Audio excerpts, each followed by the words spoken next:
Okay, here we are in the Venetian Theater with some of the cast and the director of our latest show, is just Taming of the Shrew, combined with A Woman's Prize by John Fletcher. And Scott, do you want to talk a little bit about what makes the style of this production unique? Sure.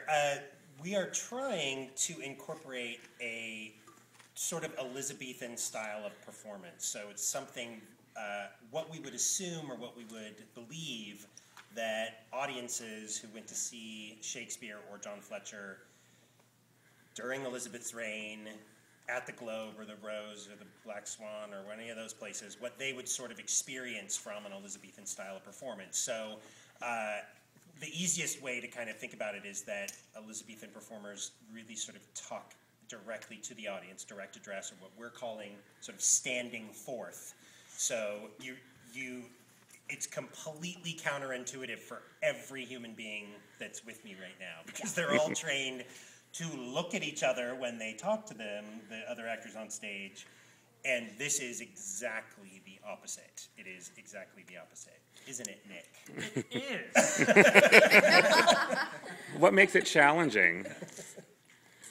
For one, just remembering not to look at the person that you're acting with, that it's all for the audience. Gotcha. The actors know what's going on. We've all read the script, so we got to get it to them.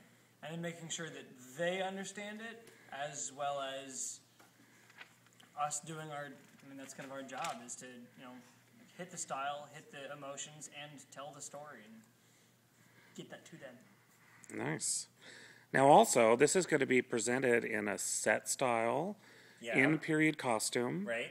And we're going to be bringing the audience into the action a little bit more. Could you tell us a little bit about that? Yeah, I mean, one of the things, well, first of all, we have the amazing Allison Daw doing costumes again. She's right over there. She's taking notes. Yay! She, who did costume designs for Death of a Salesman. She's incredible. So she's been stealing, robbing, borrowing, begging, pleading, buying Elizabethan costumes from all over the West Coast for the show. So it is going to be in an Elizabethan period, which is great. We've never done an Elizabethan period Elizabethan play before.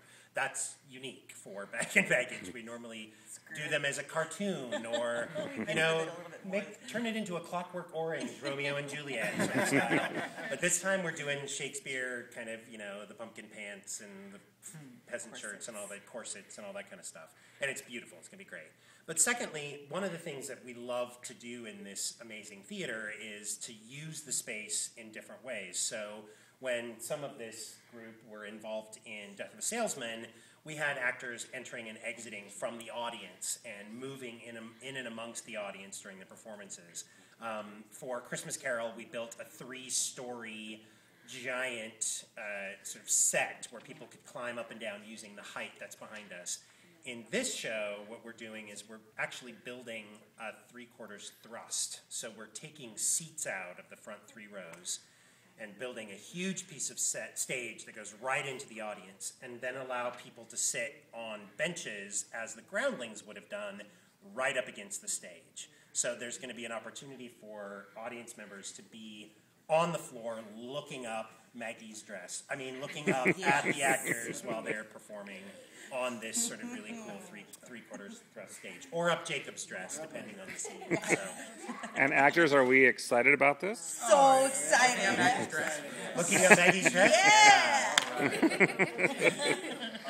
All right. Well, thank you all very much. The show's opening when? February? We open on the 10th of February for 2 previews, on the 10th and the 11th, and the official opening night is the 12th, and we run until the 28th.